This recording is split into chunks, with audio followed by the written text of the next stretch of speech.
Welcome back to the Property Playbook. We're your hosts, Elena Saraditas and Erica Reddy-Shakat. And today we're going to talk all things upsizing and downsizing. Super hot topic. It is. I've actually got upsizing and downsizing happening as we speak with different sets of clients. So I'm living it. I'm breathing it. I'm in the throes of it. Okay, which one do you want to start with? Upsizing or downsizing? Let's go downsizing. Okay. Yeah. I feel like downsizers have it a little bit more easier than upsizers. Funny, I'd say the other way. Yes. Because I find with downsizers, the biggest challenge is it feels so daunting to them. Like the change of going from either such a big house or such a big condo, having all of the furniture, I meant price point wise. Like they have all the thrills in the world. Oh, so that part, you're right. There we go. I'd be stressed. We have to basically pack up my whole entire life and move it into a smaller space for sure. And let me tell you, if the downsize is not done right, it will happen again. Yes. Like we sold a place once upon a time. It was a huge condo. It was over 2,200 square feet. This is not a downsizer in my opinion, but they were downsizing. So the guy that ended up buying it already downsized from his house into a smaller house, and the house was too small. So he upsized into the condo. Okay, so we need to break out how to downsize so we avoid downsizing to upsizing. Because, by the way, that's not my client. I was on the seller side of the condo. I just knew the story. That's an expensive down, up, down. Yes. Yeah. So, okay, let's break downsizing out into two parts then, because we have downsizing of the price point. So, yes, that's obviously thrilling. And then we have the downsizing and the physicality of it, of the actual, I'm taking 5 bedrooms to 2 or 3 living rooms to 1. And that, I think, is what stops a lot of people from actually downsizing. Okay. So where's the first step? What would you usually tell people? So I go about it kind of two-part. One is normally who and how do we need to assist in the actual downsizing of life? How can I make it easier for you to not stress about 3 living rooms to 1 or 5 bedrooms to 2? Because there is a lot typically of, family ties and memories and just everything tied to that. So either how can I or who can I bring into that part of that process? Because I think being able to understand and kind of swallow what that's going to look like makes the thought of it kind of more exciting and more doable. As I do that, we also go out and look at what would that downsize move look like? Because sometimes I feel when you see it, you touch it, you envision yourself in the space, all of a sudden you're going, wow, this would be less maintenance. This would be less work. This would be so much easier. I'm actually not as worried about the 5 bed sets that I was losing sleep over. I agree. So I think we're very similar in that regard. Like send in the people that we need to send in to help you. And I've done it where I've shown up and been like, we're having a packing day. Like today we're all packing. The whole entire team shows up and we start packing up their lives. Yeah. But we're packing it up in the way that we're like, okay, you tell us what you want to keep, what you want to donate, what you want to gift to your kids, what you want to do in whatever area that we're looking in. And then we'll go from there. And I do find if I take them out for showings, they get more excited. Yes. So that is a key factor. Like if you have a parent or if you yourself are looking to downsize, the best thing you could probably do for them is to just set them up with an agent and go look at property. I agree. Because if they see something that they actually like, they'll be motivated to actually sell. Totally. And I sometimes find it's interesting because one of the kind of, I would say, I don't even want to say it's like a negative piece, but I feel what people will say sometimes is like, what am I going to do with my gigantic sectional? And in my head, I'm like, why are we making a decision over this sectional that, by the way, is probably 15 years old and needs to go anyways? But I feel there's excitement sometimes in actually finding the downsize and then being like, you know what? Maybe we actually make this an entire new space and feel, and whether it's a designer, whether it's new furniture, whether it's smaller pieces, actually, this is a brand new chapter in our life. Let's forget everything. Let's liquidate all the furniture and let's start fresh. And there's something about that can be really nice. Definitely. But if they are attached to the sectional or whatever, it's also really, really great to know exactly what they can't live without. Yes. And no offense. Listen, if you want to move your sectional, I am behind it. I will be there. I had a client, this is recent. They are downsizing. And one of their major must-haves is they need to be able to fit their current dining room table. And I get that because a lot of family activities aren't stopping. If you have the family home that's the watering hole for all the major holidays, as if you're going to be happy with a 4-person dining room table when you've had a 14-person dining room table. It's not just the 14-person, that exact table needs to come. Well, that too. So finding a space that actually fits that and being able to show them that. Yeah. Like, yes, it actually does fit in this room. Or like, let's take out the measuring tape and show you how it fits. Yeah. That can also make the transition a lot easier. Yeah. Like, people are connected to their stuff. If we can find a space to put everything, they'll be happy. Like extra large storage rooms. Do you know how exciting that makes a downsizer? Like, I mean, like the storage rooms that are not like lockers, but like the bigger rooms. Yes. That they're never going to touch what's in there. Because like I have 2 of those huge rooms. My parents have them. Yeah. They've never touched what's in there. I mean, let's be honest. There. This is why storage facilities are probably one of the greatest businesses known to man. Does anyone go to the storage unit, for example? I mean, I know that it would be in the building. In condos. But regardless, storage in the condo, storage But they like of course, having them. it's there. There's security in it being stored. They want it. Yeah. So like in some cases, that's the major difference between them being on board with the downsize and them not being. And like the other thing I would say is like, I've seen this happen way too often. Like parents are getting a little bit older. They can't handle the stairs. Like, what do you do? Yeah. And people's automatic response is move them into a home. Yeah. And they really don't want to go. Home is in like nursing home? Yeah. They don't want to go. No. No. I know. But I know. Okay. But I'm saying no. There is a middle ground. That is what this is all about. I also live in an area that's older. Like I live in Little Italy. Please, no stalkers. But I live in Little Italy. It's a lot older of a community. Like there's a lot of grandmas and grandpas that live on the street. And I've had conversations with their kids about being like, they can't go up and down the stairs anymore. Like, I don't know what to do. And I'm like, here's a contractor. Put a bathroom on the main. Yep. You can age in place. Absolutely. Let's figure out how to make a bedroom. They're eventually going to sell. We all know they are. But they don't want to move yet. Yeah. Leave them in their home. Let them enjoy it. And then we'll figure it out from there. Because some cultures, some ethnicity, they don't want to move. And that's fine. Like, we're not going to force them to sell or move or do whatever. No. But there are condo buildings in those pockets that if I was an elderly person, I'd be like, you know what, I'm not leaving my area, but I would go with a house with no maintenance. Mm-hmm. So why don't I move into a condo? There's like a bunch of beautiful condos on Palmerston. I'd move into the condos on Palmerston. Yeah. And be like, there's no stairs. This is fantastic. Yeah. But I think the other thing too, and you've kind of touched on it with downsizing, is I think people automatically think that downsizing means they have to move into a condo. And I don't think that's true. I think a bit like you just talked about, you can either modify your house to be able to age in place with main floor, primary bedroom or bathroom, but you can also choose to downsize from a massive 3-story home to a much more manageable home. You can look at, and there are so many incredible features to add an elevator to a home, to add, means of, mobility if that starts to become a problem to address that. But you don't necessarily have to go house to condo. I mean, listen, that's a great transition too. I'm not knocking it, but I think there are a lot of fears around what that looks like. And so people just dig their heels in and go, well, then I'm not downsizing.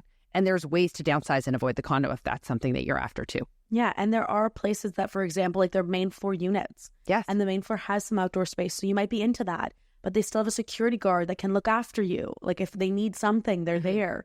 Like there are other ways to move and not move, but there's also, if you want to move, there's bungalows. There are other options. Yeah. And downsizing, I also think, doesn't necessarily happen just for health reasons. I mean, I have a lot of clients that are like, listen, I spend my winter in Florida or in Collingwood or my summer in cottage country. And so I'm really not home that often. So I just need a smaller footprint in the city of Toronto, but I'm not at a place that I'm worried about my mobility or I'm worried about this. So I actually just want to stay in my exact neighborhood and I want to get a third of the house. And so that is also downsizing, just kind of going, listen, I don't need to take care of a lot that's this enormous, a backyard that's this big, 3 stories, all the rest, but I still want all of, the perks of the lifestyle of my pocket, of my neighborhood, of my house, just at a third of the size. Yeah. That's also downsizing. Definitely. But I think you're talking about downsizing in a different age range. Like they're not there yet. What I've also seen happen in my neighborhood is they'll convert their homes into multifamily and they'll move someone in the upper and the lower and they'll take the main and that person will also be responsible for keeping up the property. Yeah. So like garbage removal day, they're the ones pulling it out. Yeah. Lawn maintenance, they're the ones doing it, which is a fantastic way of like, you still live in your home. Everything is still yours, but you have someone there that if you need something, Like you have someone. That's the most important part. No, totally. And I think the beauty is from this conversation is you can see how there's so many different ways you can downsize. There's downsizing, unfortunately, because you have no choice at a point in time. And I think that's what we're really talking about avoiding. And then there's downsizing for so many reasons. And downsizing might be changing the actual configuration of your house. Downsizing might be actually, doing it way ahead of there being any kind of health or mobility, but just you don't need that much house anymore. And so you're shrinking that footprint. Or it might be the transition that is I would quote unquote say stereotypical downsize of you're downsizing from a house to a condo that I almost think is kind of given downsizing a bad stigma. They'll like it once they move. There's condos that are fantastic, and you can pick them in neighborhoods that still feel like your home. I couldn't agree more. You don't more. have to leave your neighborhood. There are many condos within those spaces.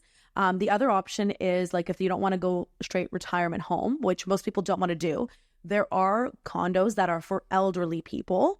And you have to be a certain age to actually be able to buy in those buildings, but they have everything. Yeah. Like they have on-site doctors, they have on-site nurses, they have pools, they have gyms, they have classes. So like it's not supposed to be a topic that we shy away from. I agree. Downsizing could be a phenomenal thing for you to do, but I can understand not wanting to leave your home. Yeah. So when the person doesn't want to leave, don't push them out, but modify the property to fit their current needs. Yeah. That's the best thing to say. Listen, I think the big thing too is there are situations where I've seen clients downsize, and to your point, they've moved into something that actually has enhanced their life. And they do kind of the classic thing I would argue a seller does sometimes, where you get the house ready for market and they're like, oh, I should have done all of this years ago and enjoyed living here. I think there's also something to be said about you can never do something too soon. If you're thinking about it and it feels like it might be right and you're thinking about trying it on for size, really consider it, because I think doing it almost ahead of when you need to do it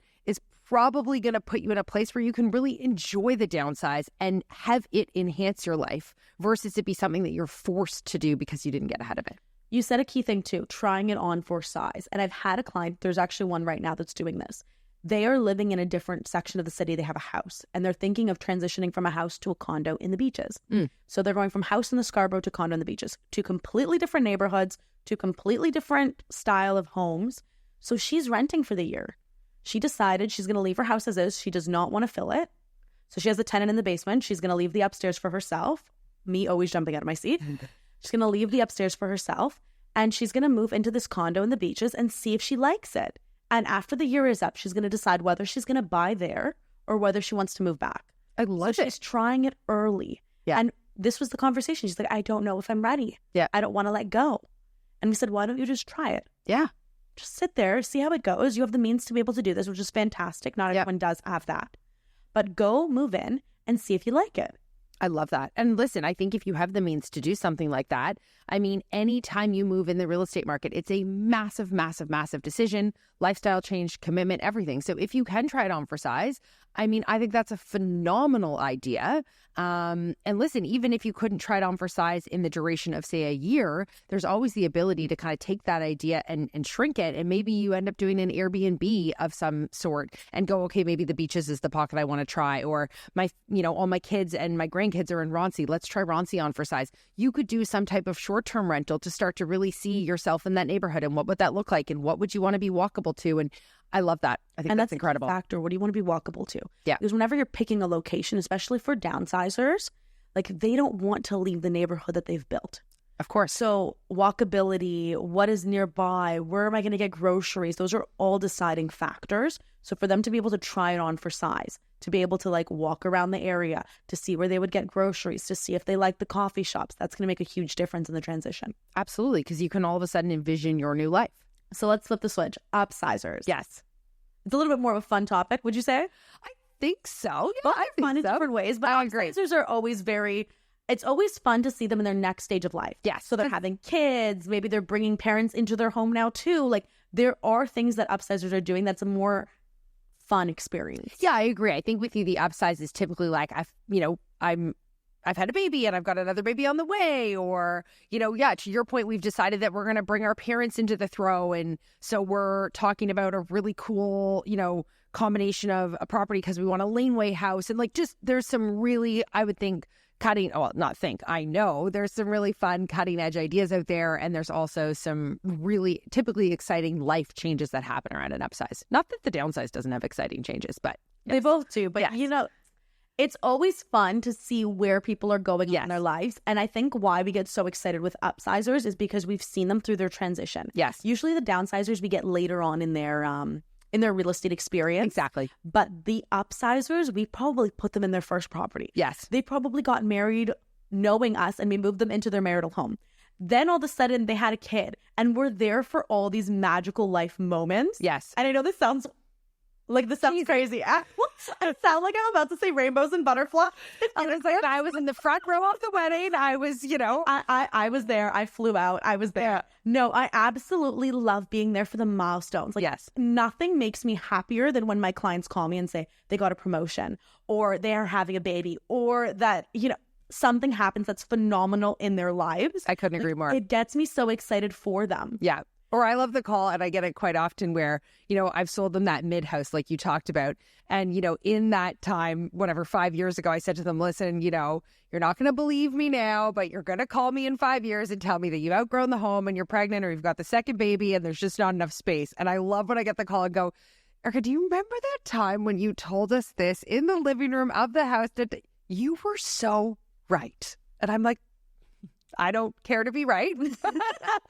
But also upsizers can come in every single asset class. It doesn't just have to be people that have growing families. No. I moved a single female into a condo once upon a time.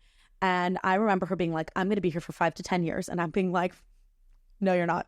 And she's like, what do you mean? I'm like, you are going to move. Because the average person moves between 3 to 5 years. They do. Yeah. And this is not going to be your end home. We know this. You're going to move again. You're at the start of your career. It's going to happen. Yeah. I'm like, I give you 2 years is what I told her. Not even a year later, she called me up and she's like, Elena, you were right. So I love my place. I don't want to get rid of my place, but I do want to buy a house now. Yeah. And I'm like, what? She's like, yeah, I've been watching what you've been doing. And I think I want to buy a house and rent out the basement and rent out the upper level and then make cash flow and then do this. And I'm like, you caught the real estate bug. Yes. It's an actual thing. You got it. And she's like, I think I did. Yeah. And I'm like, it's time to go shopping. I was like, let's see what we can do. Did you talk to the mortgage broker again? Yeah. Like, start that car. Yeah.